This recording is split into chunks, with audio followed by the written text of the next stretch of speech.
Good afternoon, everyone, and welcome to Stock Market Today. It's Coram and Ed Carson here with a look at the action in today's session and how the week turned out. And we finished on a strong note, Ed, but we still got work to do. Yeah, it was, we bent but didn't quite break today, this week. So it was a nice way to finish a down week. I do want to take a look at a few stocks that entered buy zones today: UnitedHealth, Option Care Health, and Shockwave Medical.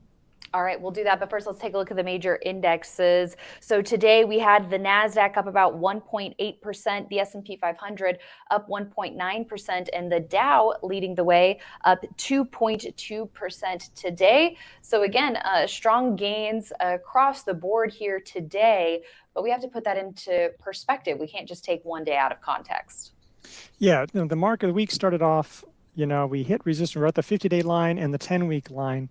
And if you look at the weekly, you can see that in particular, the NASDAQ has hit the 10-week line multiple times, and it's had trouble there. And so it wasn't too much of a shock to see the NASDAQ pull back, the major indexes pull back during the week. Then on Wednesday, we had a really grim consumer price index. I mean, the scary headline numbers, but the details were really ugly too.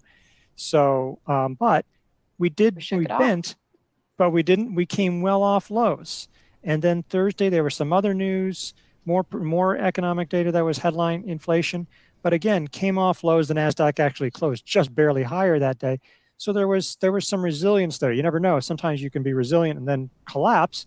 But today, better economic news, back above the 21-day line, at least on the NASDAQ. Some of the other indexes are right around there.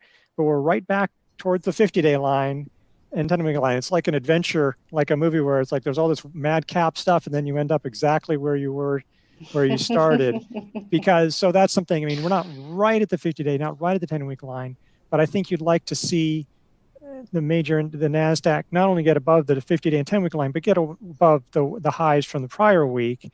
Also, which is also sort of these late June levels. Just get above that level, and then you might feel a little bit more confident in it. Obviously, there's tons of other resistance levels along the way. But I think that's what we're looking for. Yeah, that makes absolute sense. And we are starting to make higher lows, which is constructive. So between that and getting above that 50-day and 10-week line and staying above that level would be great, because if you do look underneath the surface, I mean, we're going to be talking about 3 stocks today that were potentially actionable. And it seems like, we're not seeing breakouts left and right, but it seems like things are starting to head in the right direction on the individual stock front. It does, though, to be fair. A lot of these, like some of these stocks, didn't look so good earlier in the week. There's a lot of stocks, even the strong ones, they were sort of pulling back. They were hitting resistance. I mean, there were some pretty big losses Wednesday intraday or Thursday intraday. Now, as it turned out, a lot of those came back, but it's still a difficult market to be trading in. I mean, these ups and downs. So while, I think that's still something that investors should be very cautious with. There are some green shoots, but it's sort of like a green shoots. And then if somebody dumps a load of dirt onto that green shoots, that green shoot isn't a green shoot anymore. Exactly. Yeah. Just because we're seeing potential buy points doesn't mean that those trades are working. That's a really great point there, Ed.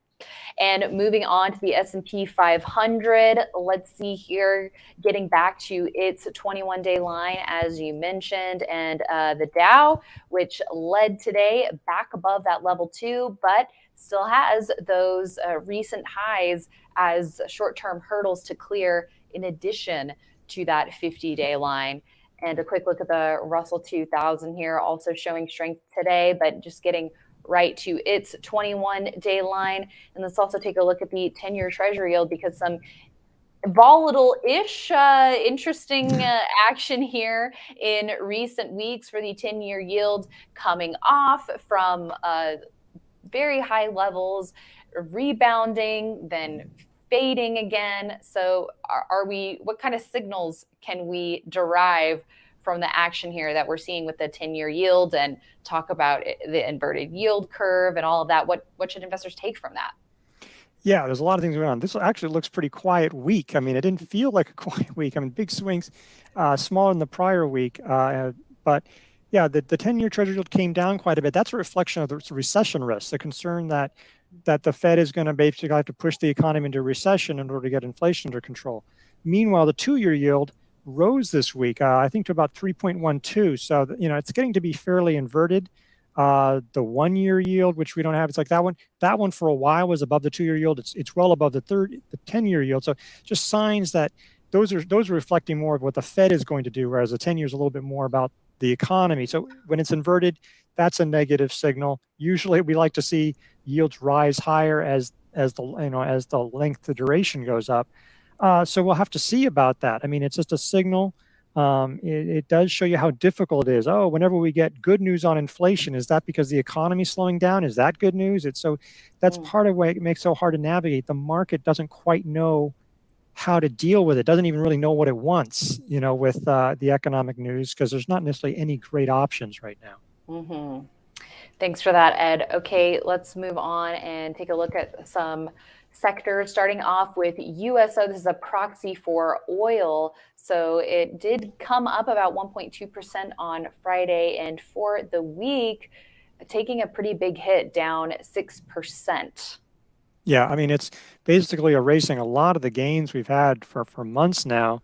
I mean, it's coming down to the 200-day line on this chart. The good news is that this is going to bring down inflation. We're seeing gas prices come down. They're going to keep falling, over the next several weeks. But yeah, I mean, commodities are really far down, and this is a space that was leading, and it's definitely on the back burner for now. Right. So, not great for the oil and gas sector, but from an economic standpoint, seeing all these commodity prices come down, that's a good thing to see, right? I think probably overall for the economy, need to have that come down. It's coming down because growth is slowing. It's just a difficult trade-off that hard to navigate. But the faster that comes down, the faster we can get the Fed out of the way, and we can move on to really having maybe a really strong, sustained rally. That would be great to see. I know we would all love to get to that point. And let's also take a look at semis. So here's a look at SMH, the semiconductor ETF. Going back a couple of weeks ago, this group clearly had yet to find a bottom. We're now starting to see some of those signals that things are turning in the right direction, albeit in low volume, but some notable price gains this week with the broader group up almost 3% and 2 weeks up in a row, which that hasn't happened for a long time. Yeah, actually, I didn't even notice it. Yeah. And of course, the last time it did that, then it reversed and really started selling off. So, yeah, I mean, there was Taiwan Semiconductor news. Look, there's hardly any chips that are above the 50-day line, let alone this particular ETF. So, but it's just a sign. It's a positive sign because it's hard to see a sustained rally, especially in technology. I mean, a really broad-based one without chips. I mean, one, they're such a big part of the market, just that alone. But it's also they're in everything. They're in everything. Your phones, the computers, your car. So if chips are thriving or at least doing better, that's probably a positive sign for a lot of other sectors. So this is one of those green shoots, very deep green shoots. But it's something you'd like to see this continue to pick up. Mm-hmm. And before we move on to individual stocks, let's check in on the healthcare sector. So here's a look at the XLV ETF, down for the week, but off lows, so off by about 0.4% by the end of the week, but a strong day on Friday. Yeah, this was not doing so well. This is sort of, and we'll see this with some other names, hitting some resistance early on, then selling off, then nice bounce on Thursday and coming back, basically closed sort of almost flat for the week. This was what we saw with a lot of these names. Like this was not looking particularly encouraging Thursday morning. The indexes are falling off.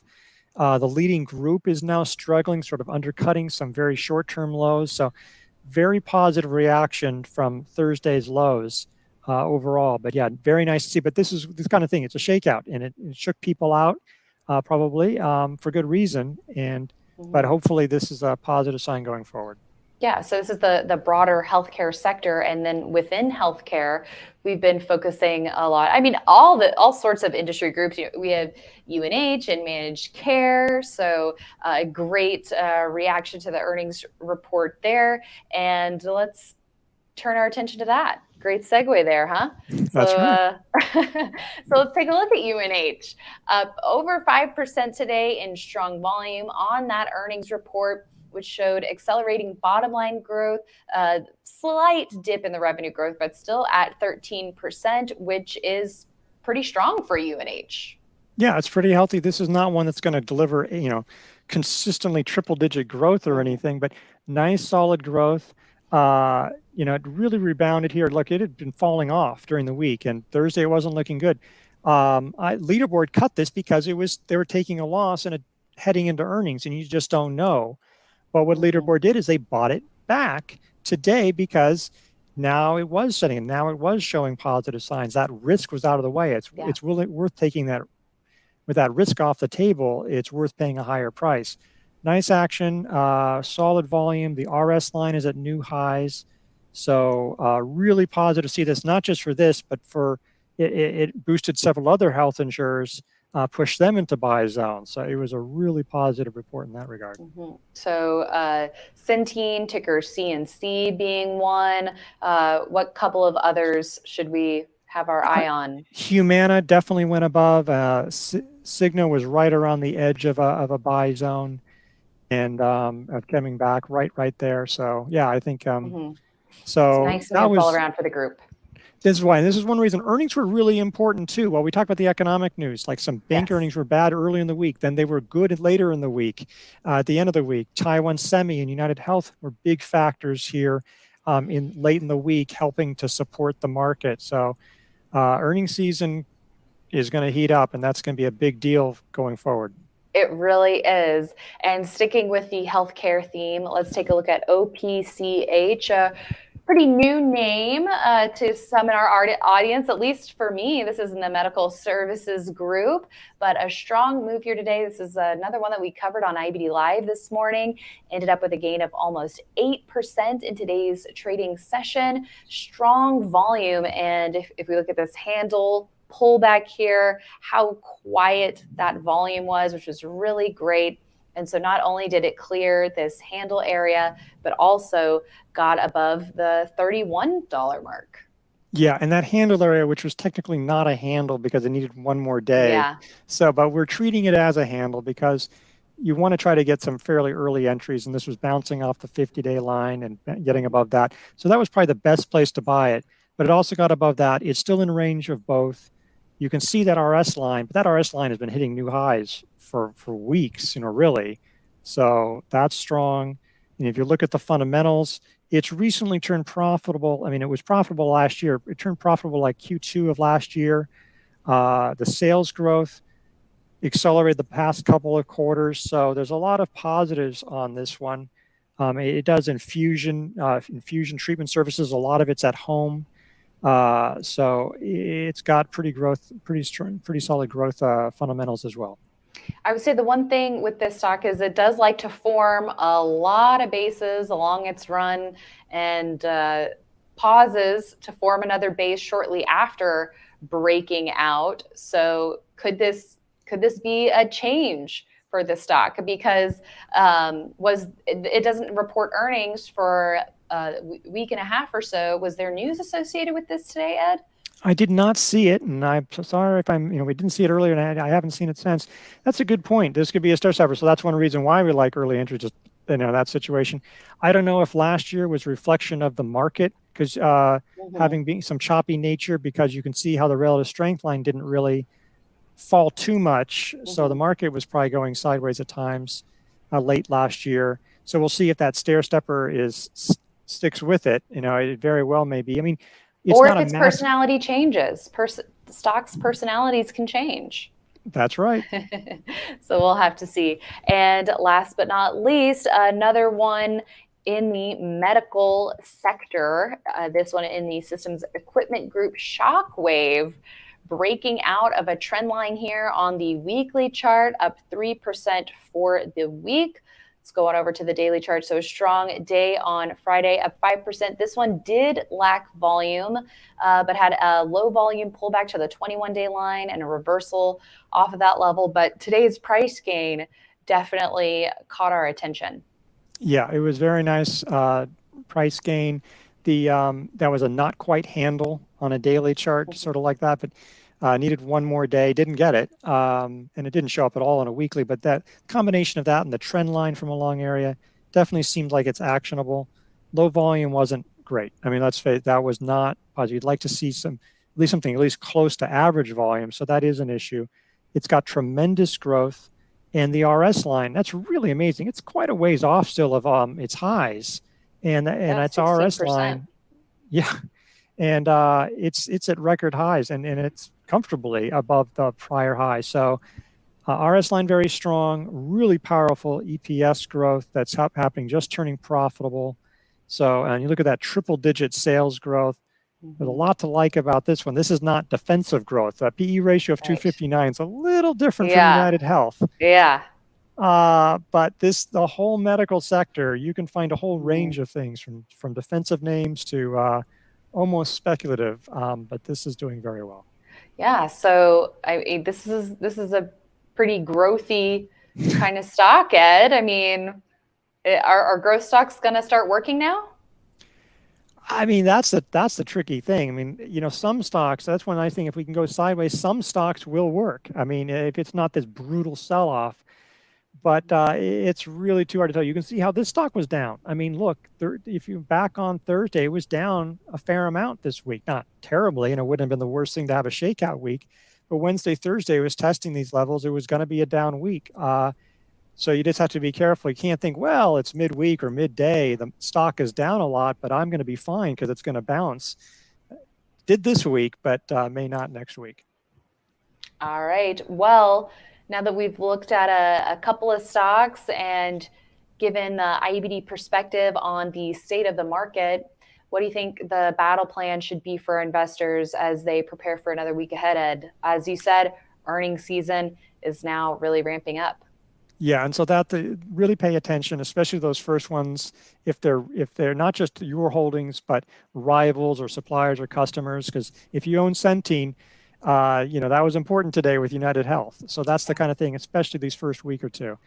I still think you should be keeping your exposure relatively light. The market rally is getting near resistance level. It's an area that it keeps on failing at. Maybe this time is different, but we don't know. We could fall 4 or 5%, and maybe this time we don't bounce back from that. And also, so many of the stocks, while there are some other things, discount reelers, there's some other areas. A lot of the performers are in medical, and so you don't want to get too heavily invested, especially if it's super concentrated in one sector.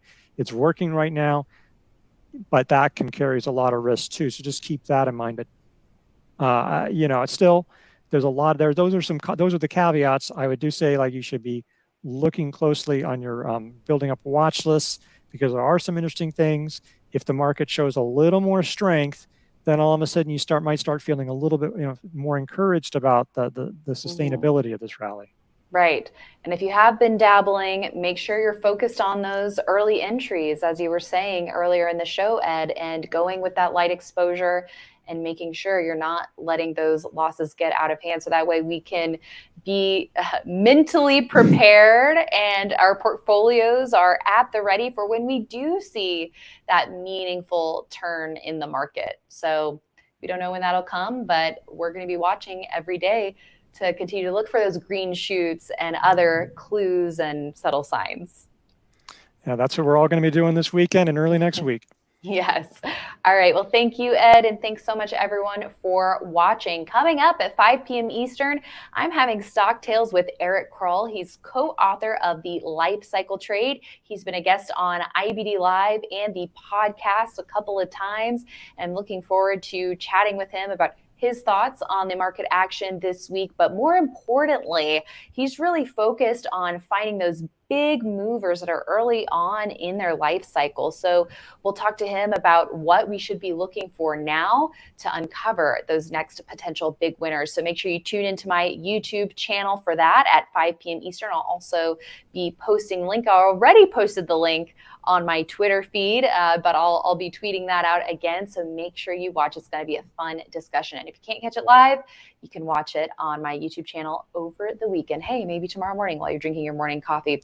So I'm looking forward to that. We're also going to be releasing a clip from our IBD Live episode this morning with Ryan Pierpont. He detailed how he handled his big winning trade in Tesla in 2020. So very exciting stuff with him marking up the chart, analyzing the price and volume characteristics that he looked at to capture a big move in that stock. And we had Barron's Live today, so Ken and I did a deep dive into the biotech industry group, and we talked about how to filter out the noise and focus on what those potential big winners in biotech could be, some of the different factors and metrics that you should be looking for there. So lots of fun stuff as we head into the weekend, Ed. And your futures column is always hotly anticipated, so we can get that up to the minute guidance for how we should be thinking about the current state of the market and stocks we should be focused on.